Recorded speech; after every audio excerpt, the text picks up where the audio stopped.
Hello coders. तो कैसे हैं आप लोग। मेरा नाम है मोहित। स्वागत करता हूँ आपका हमारे रस्ट प्रोग्रामिंग के ट्यूटोरियल की थर्ड वीडियो के अंदर। लास्ट की वीडियो के साथ में हमने रस्ट के ट्यूटोरियल को स्टार्ट किया था और हमने कार्गो पैकेज के बारे में देखा किस तरीके से आप रस्ट का यूज करके आपके प्रोजेक्ट्स को क्रिएट कर सकते हो। आज की वीडियो के साथ में हम देखेंगे किस तरीके से आप रस्ट के अंदर वेरिएबल्स को क्रिएट कर सकते हो और किस तरीके से आप कॉन्स्टेंट्स को क्रिएट कर सकते हो। स्कोप्स किस तरीके से हमारे रस्ट के अंदर काम करते हैं और स्कोप्स को हम रस्ट के अंदर कहते हैं शेडोइंग। काफी एक इंटरेस्टिंग वीडियो होने वाली है जिसमें आपको काफी बेसिक से नॉलेज आपको मिलने वाली है रस्ट के बारे में। और ये वाली वीडियो आपकी बेसिक वीडियो इसलिए कह रहा हूँ क्योंकि इस वीडियो के साथ आपके जो बेस है, जो आपकी रस्ट के अंदर की जो बेस है वो एकदम क्लियर हो जाएगा और आप आने वाली वीडियोस के लिए तैयार हो सकते हो। तो काफी अच्छी एक वीडियो होने वाली है। वीडियो स्टार्ट करने से पहले मैंने बताना चाहता हूँ, अगर आप हमारी इस रस्ट की ट्यूटोरियल को फॉलो कर रहे हो तो आप इस वीडियो के नीचे हमें कमेंट करके बताइए आपका नाम और आप किस जगह से इस वीडियो को देख रहे हो, और कुछ आप हमको फीडबैक दे सकते हो। एज अ फीडबैक मैं उसको रिस्पॉन्स करूंगा उस फीडबैक के ऊपर, और मुझे मोटिवेशन मिलेगा रस्ट की ट्यूटोरियल्स और अच्छी तरीके से क्रिएट करने का। मैं कोशिश करूंगा कि आपके फीडबैक के हिसाब से मैं और रस्ट के अंदर कुछ अच्छी अच्छी एक्सरसाइजेस आपके लिए परफॉर्म करके बताऊं आपको। तो चलिए गाइस, स्टार्ट करते हैं हमारे आज के रस्ट की वीडियो को बिना किसी देरी के। Let's get started. हाँ तो गाइस, यहाँ पर आप देख सकते हैं हम हमारे पीसी के अंदर आ चुके हैं और पीसी के अंदर हमने हमारे रस्ट ट्यूटोरियल नाम के प्रोजेक्ट को यहाँ पर स्टार्ट कर दिया है। अभी क्या करूंगा, अभी लेट से मैं यहाँ पर हमारे इस ट्यूटोरियल नाम फोल्डर के अंदर टर्मिनल को ओपन करूंगा और हमारे टर्मिनल और हमारे जो प्रोजेक्ट का फोल्डर है उसको यहाँ पर साइड बाय साइड ओपन कर लेता हूँ। अभी आप देखिए यहाँ पर हमारा टर्मिनल ओपन हो चुका है। अभी सबसे पहले मैं कार्गो का यूज करके हमारा आज के प्रोजेक्ट को क्रिएट करता हूँ। मैं लिखूंगा कार्गो, मैं यहाँ से लिखूंगा कार्गो न्यू, और हमारे प्रोजेक्ट का नाम लेट से मैं आज की वीडियो में मेनली वेरिएबल्स के बारे में बात करूंगा तो मैं यहाँ पे लिखूंगा कार्गो न्यू वेरिएबल्स। इस पे आप देखिए यहाँ पर एक वेरिएबल्स नाम का हमारा फोल्डर क्रिएट हो चुका है। अभी आप देखिए, अभी मैं यहाँ पर cd वेरिएबल्स वाले फोल्डर के अंदर आ जाऊंगा और src के अंदर हमारी मेन डॉट rs जो फाइल है, इस वाली फाइल के साथ आज की वीडियो में हम काम करेंगे। अभी यहाँ पर क्या करेंगे, अभी मैं हमारे नोटपैड को यहाँ पर ओपन कर लेता हूँ। तो यहाँ पर हमारा नोटपैड आ चुका है और सबसे पहले आप देखिए हमारी ये मेन फंक्शन वाली फाइल है। किसी भी रस्ट के अंदर जिस तरीके से सी प्लस प्लस और सी लैंग्वेज में आपका जो सोर्स कोड होता है, आपका जो ड्राइवर कोड होता है वो मेन फंक्शन के अंदर रन करता है, तो रस्ट के अंदर भी आपका जो भी ड्राइवर कोड होगा वो आपके मेन फंक्शन के अंदर रन होगा और इससे आप यहाँ पर प्रिंट करा सकते हैं।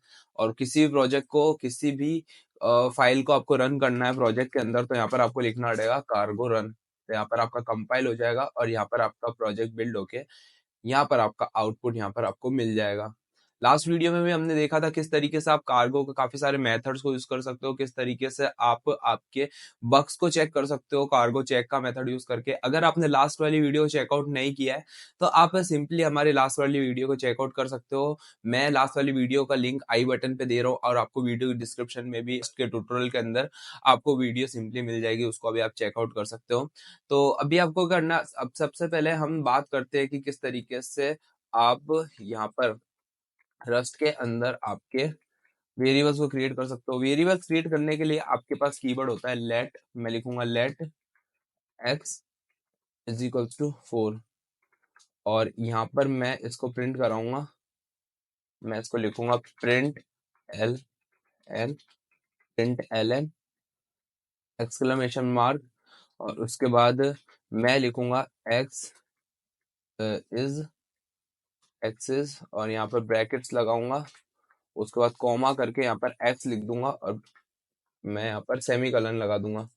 अगर मैं यहाँ लिखता हूँ कार्गो रन करता हूँ तो यहाँ पर कंपाइल होकर हमारा सिंपली लिखा हुआ आ जाएगा एक्स इज 4। तो इस तरीके से आप लेट कीवर्ड का यूज करके वेरिएबल का नाम लिखना है आपको। उसके बाद जो भी वेरिएबल की वैल्यू है यहाँ पर आपको प्रिंट करा लिख देनी है। जैसे कि यहाँ पर एक 4 नाम का वेरिएबल है, इसी के साथ में आप देख सकते हैं प्रिंट एलन का यूज करके आपको सिंपली जिस भी जगह उस वेरिएबल को प्रिंट कराना है वो वेरिएबल, जैसे मेरे को एक्स को प्रिंट कराना है तो मेरे को यहाँ पर सिंपली कर्ली ब्रेसेस का यूज करना पड़ेगा, कर्ली ब्रैकेट्स का यूज करना पड़ेगा और कर्ली ब्रैकेट्स के अंदर आपके कौन से वेरिएबल आएगी, वैल्यू आएगी, कॉमा करके उस वेरिएबल की वैल्यू का यहाँ पर लिख देनी है। एक्स वेरिएबल की वैल्यू यहाँ पर आ जाएगी।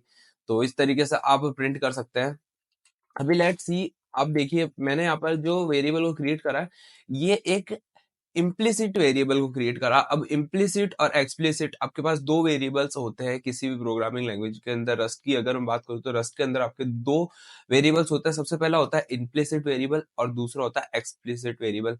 हमारी जो रस्ट प्रोग्रामिंग लैंग्वेज है वो statically and strong programming language है। इसका मतलब होता है कि आप इसके अंदर किसी वेरिएबल को इम्प्लिसिट और एक्सप्लिसिट दो तरीके से क्रिएट कर सकते हो। सबसे पहले हम देखते हैं इम्प्लिसिट और एक्सप्लिसिट के अंदर फर्क क्या होता है। हमने अभी जो वेरिएबल क्रिएट किया है वो एक इम्प्लिसिट वेरिएबल है, क्योंकि हमने जब वेरिएबल को क्रिएट करा, मैंने वेरिएबल को क्रिएट करा और डायरेक्टली इसके अंदर एक नंबर को असाइन कर दिया। मैंने यहाँ पर कोई मेथड ही नहीं बताया, मैंने यहाँ पर कोई लिखा नहीं कि कौन सा ये एक्स नाम का कौन सा वेरिएबल है। जिस तरीके से आप सी लैंग्वेज में लिखते हो इंट एक्स, यानी एक्स को बताते हो, यानी कंपाइलर को बताते हो कि एक्स इंटीजर टाइप एक वेरिएबल है, लेकिन यहाँ पर हमने कुछ ऐसा नहीं लिखा है। जिस तरीके से आप पाइथन के अंदर लिख देते हो directly X is equals to 4, तो वो एक डायरेक्टली एक नंबर हो जाता है। डेटा टाइप उसका डायरेक्टली एक नंबर असाइन, वो कंपाइलर उसको डायरेक्टली एक नंबर के फॉर्म में लेता है, और अगर एक स्ट्रिंग होती है तो उसको एक स्ट्रिंग की फॉर्म में लेता है। तो ये होता है आपका इम्प्लिसिट वेरिएबल। Implicit variable. अब अगर मेरे को इसको एक एक्सप्लिसिट वेरिएबल में क्रिएट करना है तो मैं यहाँ पे लिखूंगा हूँ U32। तो अभी मैंने इसको एक एक्सप्लिसिट वेरिएबल क्रिएट कर दिया, क्योंकि मैंने x को एक अनसाइंड 32 इंटीजर वैल्यू, यानी इसको x को बताया कि x को अब एक अनसाइंड इंटीजर की वैल्यू को असाइन करना है, यानी U32 मतलब हो गया अनसाइंड इंटीजर 32 बिट। अब आप देखिए अगर मैं इसको वापस रन करूंगा तो अभी ये सेम तरीके से काम करेगा, इसके अंदर कोई एरर नहीं है। लेकिन मैंने अब एक एक्सप्लिसिट वेरिएबल को क्रिएट करा। लास्ट में हमने इम्प्लिसिट वेरिएबल को क्रिएट करा था, अब हमने एक्सप्लिसिट वेरिएबल को क्रिएट करा है। और इसके डिटेल के बारे में, यानी अभी आप देखिए मैंने U32 आपको ऐसे लिख के बताया, लेकिन इसके डिटेल के अंदर हम नेक्स्ट वीडियो के बारे बात करेंगे, जिसमें हम डेटा टाइप्स के बारे में बात करेंगे। रस्ट के कितने डेटा टाइप्स होते हैं, कौन कौन से डेटा टाइप्स होते हैं, किस तरीके से हमारे डेटा टाइप्स काम करते हैं रस्ट के अंदर। नेक्स्ट वीडियो में काफी ज्यादा इंटरेस्टिंग होने वाली है। तो जल्दी से इस रस्ट की हमारी प्रोग्रामिंग लैंग्वेज की ट्यूटोरियल को एक्सेस कर लीजिए, सेव कर लीजिए इस प्लेलिस्ट को, हमारे चैनल को सब्सक्राइब कर लीजिए, ताकि आपके कोई भी रस्ट के ट्यूटोरियल के अपडेट मिस ना हो सके। तो नेक्स्ट क्या क्या है, नेक्स्ट हमारे पास लेट से मैं हमारे पास एक वेरिएबल है, मैं इस वेरिएबल की वैल्यू को चेंज करना चाहता हूँ। लेट से मैं सबसे पहले वेरिएबल की वैल्यू को 4 प्रिंट करना चाहता हूँ, बाद में मैं इस वेरिएबल की वैल्यू को 5 कर देता हूँ, और वापस मैं सेम प्रिंट स्टेटमेंट लिखता हूँ। लेट से मैं सेम प्रिंट स्टेटमेंट को कॉपी करके यहाँ पे पेस्ट करता हूँ। अब आप बताइए कि अगर मैं कार्गो रन यूज करूंगा तो हमारी कोई एरर आनी चाहिए कि नहीं आनी चाहिए। अगर मैं सी लैंग्वेज या फिर सी प्लस प्लस में होता तो यहाँ पर हमारी एरर नहीं आती, क्योंकि हम वेरिएबल्स को चेंज कर सकते हैं। लेकिन रस्ट के अंदर हमारे पास ऐसा नहीं होता। रस्ट के अंदर अगर मैं यहाँ पर कार्गो रन करूं तो मैं एक एरर को अज्यूम कर रहा हूँ। एरर क्या आ रही है, एरर आ रही है can not assign twice to immutable variable X. अब ये क्या आ रही है, क्या हो रहा है। और रस्ट के अंदर मैं एक और काफी एक अच्छी चीज मैं आपको बताना चाहता हूँ। रस्ट के अंदर जब भी आपके कोई एरर आती है तो आपको एक काफी एक अच्छा स्नैपशॉट यहाँ पर आपको क्रिएट होके मिलता है। तो आप आपकी एरर को, आपके बग्स को सही तरीके से फिक्स कर सकते हो। अभी आप देखिए हमारी क्या एरर आ रही है, फर्स्ट असाइन टू एक्स, और एरर को किस तरीके से रिजॉल्व करना है वो भी आपको यहाँ पर मिल जाता है। तो अभी अब देखते हैं कि यहाँ पर हो रहा क्या है। जब भी आप रस्ट के अंदर किसी भी वेरिएबल को असाइन करते हो तो वो एक इम्यूटेबल वेरिएबल हो जाता है, यानी आप उसकी वैल्यूज को चेंज नहीं कर सकते। आपके पास दो वेरिएबल होते हैं, सबसे पहला होता है म्यूटेबल, यानी किसी जिसकी वैल्यू आप चेंज कर सको, और इम्यूटेबल यानी जिसकी वैल्यू आप चेंज नहीं कर सकते हो। रस्ट के अंदर जब भी आप कोई वेरिएबल क्रिएट करते हो तो वो हमेशा, यानी डिफॉल्ट जब भी आप वेरिएबल क्रिएट करोगे तो वो एक इम्यूटेबल वेरिएबल होगा। अगर आपको किसी भी इम्यूटेबल वेरिएबल को म्यूटेबल में कन्वर्ट करना है तो यहाँ पर आपको यहाँ पर लिखना पड़ेगा MUT, यानी एक ये एक लेट एक म्यूटेबल वेरिएबल x क्रिएट करा जिसकी वैल्यू 4, और आप बाद में 5 की 4 x की वैल्यू को चेंज कर सकते हो। लेट्स सी, अगर मैं इसको क्लियर स्क्रीन करके कार्गो रन करके आपको बताऊं तो यहाँ पर आप देखिए मैं इसको सेव करता हूँ, क्लियर करता हूँ स्क्रीन, और यहाँ पे लिखता हूँ कार्गो रन। तो यहाँ पर हमारा जो यहाँ पर हमारा जो x है वो x अब 5 हो चुका है। तो इस तरीके से आप म्यूटेबल वेरिएबल्स को यहाँ पर क्रिएट कर सकते हो। इसी के साथ में हमारे पास काफी ज्यादा वार्निंग्स भी आती है, जिससे आप आपके कोड की जो प्रोडक्टिविटी है यानी जो मेमोरी मैनेजमेंट है उसको एफिशिएंट कर सकते हो। लेट से मैंने सबसे पहले एक म्यूटेबल एक्स वेरिएबल क्रिएट करा जिसके अंदर 4 वैल्यू स्टोर करी। मैं हमारे 4 की वैल्यू को प्रिंट नहीं कराऊंगा, मैं डायरेक्टली चाहता हूँ, मैंने 4 क्रिएट करा, मैंने बाद में बिना 4 की मैंने x की वैल्यू को 4 यूज करा ही नहीं और मैंने x की वैल्यू को 5 चेंज कर दिया और प्रिंट करा दिया। अब आप देखिए अगर मैं लिखता हूँ कार्गो रन, तो यहाँ पर आप देखिए हमारा आउटपुट तो आएगा, लेकिन आउटपुट के साथ में हमारी एक एरर आई है। एरर क्या आई है? वैल्यू असाइन टू एक्स, यानी हमने जो एक्स की वैल्यू को असाइन करा था 4, वो हमने कभी यूज ही नहीं करी, तो मेमोरी आपकी वेस्ट हो रही है। तो मैं जैसा मैंने आपको बताया था, रस्ट हमने स्टार्ट किया, तो रस्ट एक मेमोरी एफिशिएंट प्रोग्रामिंग लैंग्वेज है। मेमोरीज का काफी ज्यादा एफिशिएंट वे में यूज किया जाता है रस्ट के अंदर, और काफी अच्छी तरीके से आप मेमोरी को मैनेज कर सकते हो। और ये एक एग्जांपल आप देख सकते हो कि किस तरीके से आपकी एक वार्निंग आई है। अगर मैं किसी दूसरी प्रोग्रामिंग लैंग्वेज में होता तो हो सकता था मेरे वो एरर आती ही नहीं। तो इस तरीके से ये हमारा होता है।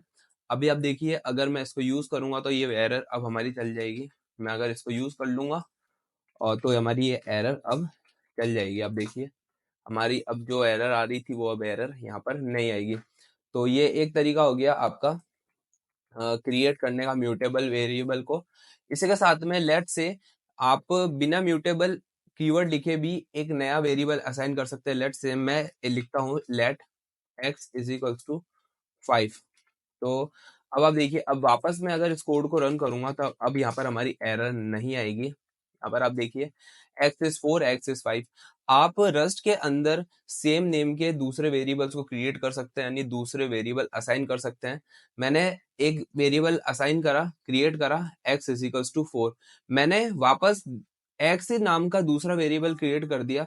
तो इस तरीके से आप म्यूटेबल वर्ड का यूज करे बिना दो वेरिएबल्स क्रिएट कर सकते हैं रस्ट के अंदर।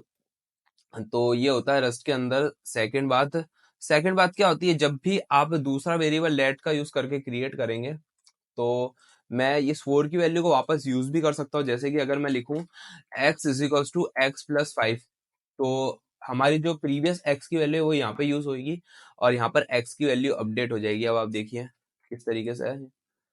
भी इधर मैं लिखता हूँ लेट, सबसे पहले x की वैल्यू कर दूंगा, x की वैल्यू अपडेट करूंगा और x की वैल्यू में प्लस माइनस 1 करूंगा और बाद में वापस x की वैल्यू प्रिंट करूंगा। कार्गो रन करने की कोशिश करूंगा। तो यहाँ पर क्या आ रही है, यहाँ पर हमने गलत लिख दिया है, क्लियर स्क्रीन कार्गो रन। तो यहाँ पर हमारा बिल्ड होगा कोड, इसी के साथ में हमारा कोड रन हो जाएगा।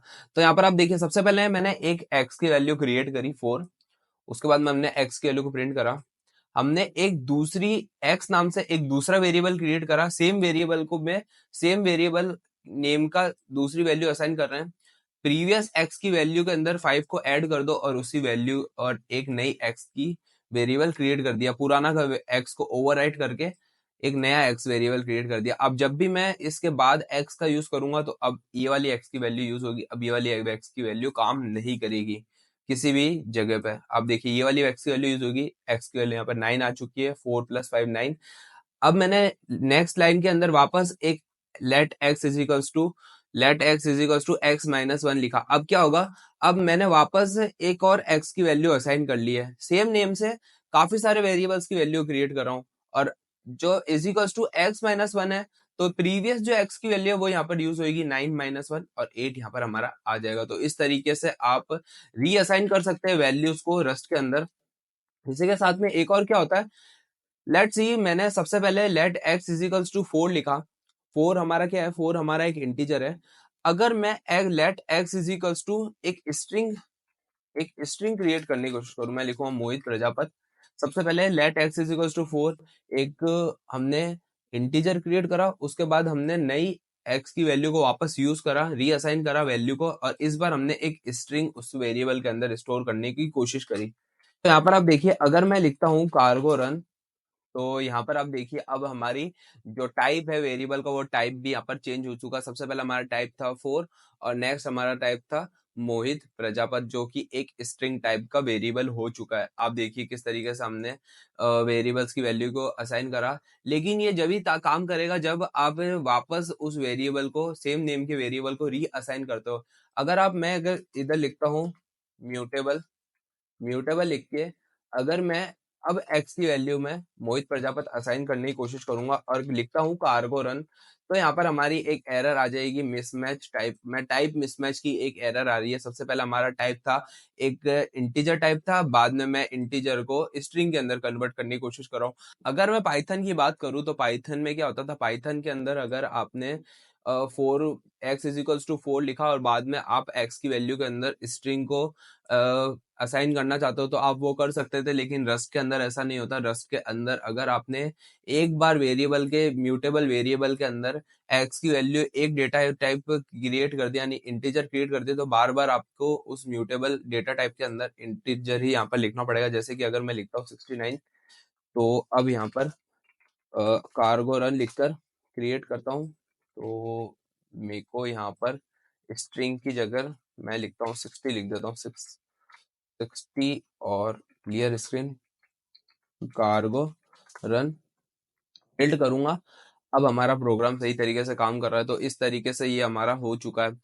तो हमने यहाँ पर वेरिएबल्स के बारे में देख लिया है, हमने सिंपल वेरिएबल्स के बारे में देख लिया है, हमने म्यूटेबल, किस तरीके से म्यूटेबल इम्यूटेबल वेरिएबल्स को क्रिएट करना है, इसी के साथ में किस तरीके से डेटा टाइप्स यहाँ पर काम करता है। यहाँ पर अगर डेटा टाइप भी लिखना है, यानी आपको एक्सप्लिसिट वेरिएबल को क्रिएट करना है, तो आप यहाँ पर u32 और ऐसा आप कुछ भी लिख के यहाँ पर डेटा टाइप्स के बारे में नेक्स्ट वीडियो में हम बात करेंगे। तो इस तरीके से आप डेटा टाइप की वैल्यू को भी यहाँ पर असाइन कर सकते हो।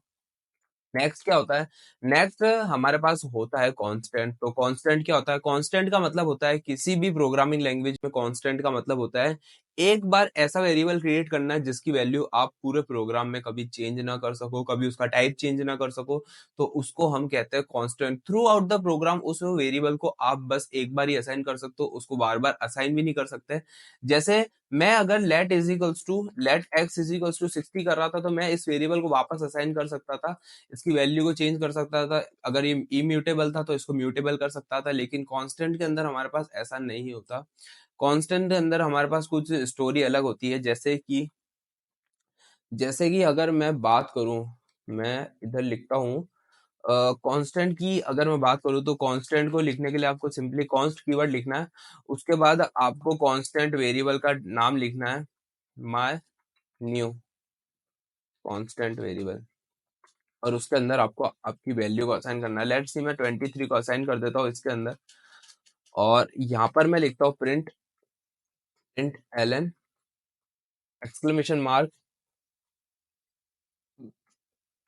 और कर्ली ब्रैकेट्स और हमारे वेरिएबल का नाम, और यहाँ पर सेमी कॉलन लगाना बहुत ज्यादा जरूरी है रस्ट के अंदर।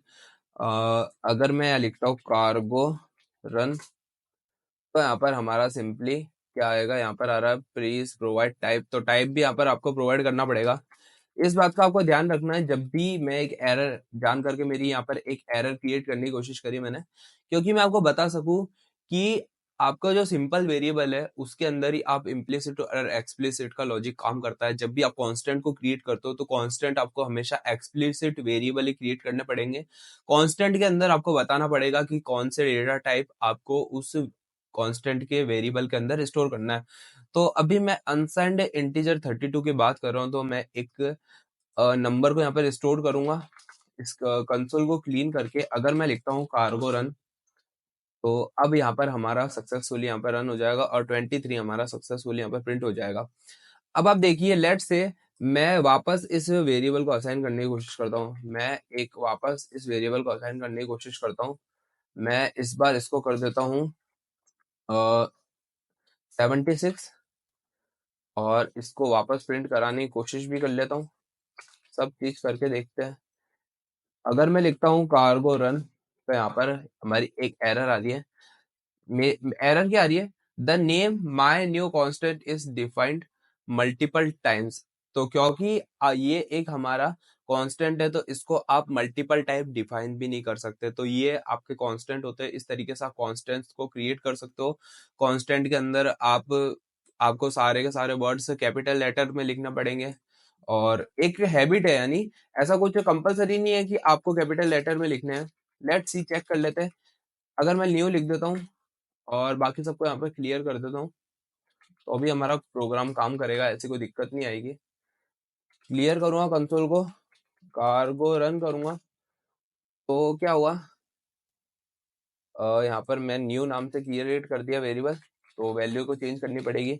मैं लिखूंगा कार्गो रन, तो यहाँ पर हमारी एक बॉन्डिंग आएगी। बॉन्डिंग क्या आएगी कि आपको अपर केस नाम यूज करना चाहिए, बाकी आपका प्रोग्राम एकदम सही तरीके से काम करेगा। मैंने आपको बताया ना कि जो आपकी रस्ट है वो आपको वार्निंग्स देता है, इस तरीके से आपको स्नैपशॉट क्रिएट करता है, तो ये काफी एक रस्ट की अच्छी चीज है। और ये एक कोई स्पेसिफिक चीज नहीं है कि कोई स्ट्रिक्टनेस नहीं है, लेकिन क्योंकि आप काम करोगे किसी प्रोडक्शन लेवल पे, तो आपका कोड क्लीन दिखना चाहिए, आपको सब चीज इस तरीके से क्रिएट करनी चाहिए जो वर्ल्ड वाइड यूज हो रही है। तो वर्ल्ड वाइड किस तरीके से यूज हो रहा है, वर्ल्ड वाइड अगर आपको कांस्टेंट क्रिएट करना है रस्ट के अंदर, तो आपको कैपिटल लेटर्स का यूज करना चाहिए, या फिर आप अंडरस्कोर का यूज कर सकते हो। माय न्यू, न्यू नाम से एक वेरिएबल क्रिएट कर सकते हो, तो भी यहाँ पर आपकी कोई एरर नहीं आएगी। जैसे कि अगर मैं न्यू न्यू नाम से कुछ वेरिएबल क्रिएट करता हूँ, तो यहाँ पर हमारी एरर नहीं आएगी। मैं लिखूंगा कार्गो रन, तो अब यहाँ पर हमारी कोई भी एरर नहीं आएगी। 23 डायरेक्ट 23 यहाँ पर हमारा आ जाएगा। तो ये हो गया हमारा कांस्टेंट के बारे में। नेक्स्ट हम देखते हैं शेडोइंग। अब शेडोइंग भी रस्ट का काफी ज्यादा एक इम्पोर्टेंट कॉन्सेप्ट है। शेडोइंग के लिए लेट्स से मैं प्रीवियस हमारा जो एग्जांपल था, ये वाला एग्जांपल था, इसी एग्जांपल को लेके चलता हूँ।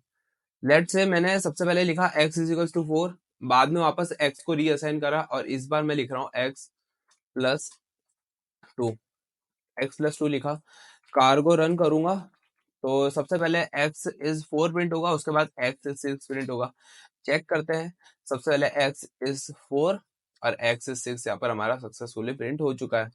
अब आप क्या कर सकते हो, आप स्कोप्स को क्रिएट कर सकते हो। अब स्कोप क्या होता है, स्कोप अगर आप प्रोग्रामिंग लैंग्वेज बैकग्राउंड से हो तो आपको स्कोप पता होगा। स्कोप कुछ नहीं होता, स्कोप आपका होता है ब्रैकेट्स। अगर मैं ऐसे ब्रैकेट्स को क्रिएट कर देता हूँ, तो ये आपका एक स्कोप क्रिएट हो गया है। कुछ भी नहीं, ब्रैकेट्स को क्रिएट कर दिया यानी आपका एक स्कोप हो गया है। ये आपका मेन फंक्शन का स्कोप है। मेन फंक्शन के अंदर भी आप काफी सारे इनर स्कोप्स को क्रिएट कर सकते हो। ये सब चीजें डिटेल के अंदर जब हम फंक्शंस की बात करेंगे तब और स्कोप्स की बात करेंगे। अभी आपको ध्यान रखना है कि आप जब भी ऐसे ब्रैकेट्स को क्रिएट करते हो, आप कहीं भी क्रिएट कर सकते हो, मेन फंक्शन के अंदर क्रिएट कर सकते हो, मेन फंक्शन के बाहर क्रिएट कर सकते हो, लेकिन अभी आपको ध्यान रखना आपको मेन फंक्शन के अंदर ही क्रिएट करना है जब मैं शेडोइंग की बात कर रहा हूँ। तो अभी आप देखिए शेडोइंग को समझते हैं, शेडोइंग क्या होता है। लेट्स सी, मैंने क्या करा, मैं यहाँ पर लिखता हूँ, मैंने एक let X is equal to 4 नाम क्रिएट करा। स्कोप के बाहर, स्कोप के अंदर मैंने एक्स इज इक्वल टू 8 कर दिया। अभी आप देखिए होना क्या चाहिए, x इज इक्वल टू 4 होना चाहिए, x इज इक्वल टू 8। यहाँ पर कौन सी x की वैल्यू यूज होगी, x is equal to 8 use होगा या फिर x इज इक्वल टू 4, ये क्वेश्चन है। चेक कर लेते हैं इस क्वेश्चन का आंसर, जब हम रन करेंगे तो हमारे पास डायरेक्टली आंसर आ जाएगा। यहाँ पर हमने जो x is equal to 4 use करा, वो यहाँ पर x is equal to 4 print हो गया। x is equal to 8 print करा, वो x इज इक्वल टू 8 यहाँ प्रिंट हो गया। लेकिन यहाँ पर हमने लिखा था x is equal to x+2, लेकिन यहाँ पर x की ये वाली वैल्यू यूज हुई है, x is equal to 4 use हुआ है। देखने वाली बात ये है कि जब भी आप इनर स्कोप क्रिएट करते हो, तो इनर स्कोप के जो वेरिएबल है वो सिर्फ इनर स्कोप के अंदर ही काम करते हैं, उसको आप आउटर स्कोप के अंदर यूज नहीं कर सकते। जैसे कि x इज इक्वल टू 8 मैंने यहाँ पर असाइन करा था, वो आउटर स्कोप के अंदर आपका यूज नहीं हुआ, आउटर स्कोप के अंदर आपके आउटर x की वैल्यू यूज हुई है। लेकिन आप किसी भी इनर स्कोप के अंदर आउटर स्कोप की वैल्यू यूज कर सकते हो। जैसे कि अगर मैं लिखता हूँ x is equal to x+8, री रन करूंगा इसको कार्गो रन करके, तो अब यहाँ पर हमारा यहाँ पर सक्सेसफुली, अब देखिए x इज इक्वल टू 4 आया। उसके बाद में हमने इनर स्कोप के अंदर आउटर स्कोप की वैल्यू को यूज करा, 4+8 12 यहाँ पर हमारा आ चुका है। और हमारा जो आउटर इनर स्कोप है वो आउटर स्कोप में आप यूज नहीं कर सकते, लेकिन जो आउटर स्कोप की वेरिएबल की वैल्यू उसको आप इनर स्कोप के अंदर यूज कर सकते हो। तो शेडोइंग बेसिकली इतना ही कॉन्सेप्ट है, आपको सिंपली इतनी चीजें याद ध्यान रखनी है। आपकी जो आउटर स्कोप की वैल्यू इनर स्कोप के अंदर, इनर स्कोप की वैल्यू आउटर स्कोप के अंदर नो। तो ये हमारी आज की वीडियो इसी के साथ कंप्लीट होती है। आई होप आपको सब चीजें इस सही तरीके से समझ आ चुकी होगी। आप बुक को भी रेफरेंस के लिए चेकआउट कर सकते हैं, लेकिन मैंने आपको सफिशिएंट चीज इस वीडियो के थ्रू आपको एक्सप्लेन कर दी है। आई होप आपको वीडियो इंटरेस्टिंग लगी होगी, वीडियो अच्छी लगी होगी और आपके रस्ट के ट्यूटोरियल वेरिएबल्स के जो कॉन्सेप्ट्स है वो सारे के सारे क्लियर हो गए होंगे। अगर किसी भी चीज में किसी भी टॉपिक से रिलेटेड कुछ भी दिक्कत आती है, कुछ चीज समझ नहीं आती, तो कुछ भी नहीं करना, आपको वीडियो के नीचे कमेंट करना है और आपको मेरे से रीच करना है और मैं आपकी डेफिनेटली हेल्प करूंगा किसी भी टॉपिक से रिलेटेड। तो बस गाइस आज की वीडियो में इतना ही। वीडियो एंड करने से पहले मैं बताना चाहता हूँ, अगर अभी तक आपने हमारे यूट्यूब चैनल को सब्सक्राइब नहीं करा है तो जल्दी से जाकर हमारे यूट्यूब चैनल को सब्सक्राइब कर दीजिए। अभी तक हमने काफी सारी प्रोग्रामिंग से रिलेटेड प्लेलिस्ट को अपडेट कर दिया है, हमारे रस्ट के ट्यूटोरियल के ऊपर काम कर रहे हैं। इसी के साथ में पैरेलली हम काम कर रहे हैं पाइथन एक्सरसाइज की प्लेलिस्ट के बारे में, जिसमें हम लोग काफी अच्छी अच्छी एक्सरसाइजेस को कवर कर रहे हैं। एक्सरसाइजेस के साथ साथ हम लोग यहाँ पर कुछ प्रोजेक्ट्स को भी क्रिएट करेंगे, काफी इंटरेस्टिंग प्रोजेक्ट्स को क्रिएट करेंगे, काफी ज्यादा काम आएंगे, जिसको आप आपके गिटहब पे, आपके लिंक्डइन पे शोकेस कर सकते हो। आप अगर रेज्यूम बनाओगे, अगर आपका पोर्टफोलियो बनाओगे, वहां पे भी आप ऐसे प्रोजेक्ट को शोकेस करके आपकी जो जॉब है उसको एक्वायर कर सकते हो। तो ये हमारी रस्ट की ट्यूटोरियल वाली प्लेलिस्ट है, इसको भी आप चेकआउट कर सकते हो, दोस्तों के साथ शेयर कर सकते हो। तो बस गाइस आज की वीडियो में इतना ही, मिलता है आपको रस्ट प्रोग्रामिंग की नेक्स्ट वीडियो में, तब तक के लिए जय हिंद।